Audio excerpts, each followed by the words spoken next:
ঈদের বাকি আর মাত্র কয়েকদিন, এরই মধ্যে জমে উঠেছে ঢাকার ঐতিহ্যবাহী গাবতলী পশুর হাট। এবারে হাটের মূল আকর্ষণ বিশাল আকৃতি ও বাহারি নামের সব গরু।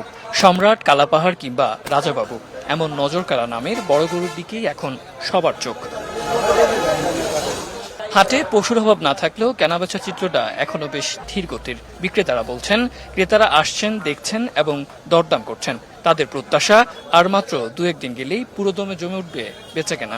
2-1 দিন আগে নিলে রেস্ট নিয়ে খাওয়া খাতে ঠিক হয়, গরুগুলো পুরোপুরি সুস্থ হয়। এই জন্য আমরা একটু আগাইছি, বেচা শুরু আর একদিন পরে থেকে। গ্রাম ছোট কাজনার থেকে আনছি, মোল্লারহাট থানা, বাগেরহাট জেলা। গরুর নাম সম্রাট, দাম 32 লক্ষ টাকা চাইছি। এখন বর্তমানে বেচানি খুব কম, খুবই কম। ক্রেতারা আইতে চাই, দেখতেছে, দাম করে না, খালি দেখতেছে। এদিকে হাটে আসা ক্রেতাদের মুখে ভিন্ন সুর। তাদের অভিযোগ, বিক্রেতারা এবার শুরু থেকেই দাম বেশ চড়া হাঁকছেন। কিন্তু এখানে আমি একটু আগে দেখলাম যে একটা গরু 50 লাখ টাকা দাম চেয়েছে, ঠিক না? কিন্তু এটা তো ঠিক না। কিন্তু আর সে চ্যালেঞ্জ করেছে যে এই হাটের মধ্যে সবচেয়ে বড় গরু বলে তার। গত বছর যে গরুটা নিছি সেটা 2,20,000, তো সেম এই গরুটা এই বছর চাইতেছে উনি 4,50,000।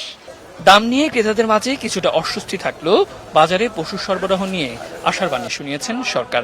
মৎস্য ও প্রাণী সম্পদ প্রতিমন্ত্রী সুলতান সালাউদ্দিন টুকু জানিয়েছেন, দেশের চাহিদার চেয়ে প্রায় 22 লাখ বেশি গবাদি পশু মজুদ রয়েছে।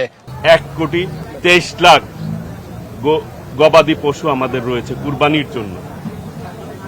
আমাদের চাহিদা রয়েছে প্রায় 1,01,00,000। তাহলে প্রায় 22 লাখ গবাদি পশু, কুরবানির পশু আমাদের সারপ্লাস থাকবে। সব মিলিয়ে গাবতলী পশুর হাট এখন কেবলই উপযুক্ত সময়ের অপেক্ষায়। সরবরাহ প্রচুর থাকায় শেষ মুহূর্তে ক্রেতা বিক্রেতা উভয়ের জন্যই বাজার সহনীয় থাকবে, এমনটাই প্রত্যাশা সাধারণ মানুষের। সাদ আহমেদ, দেশ টিভি, ঢাকা।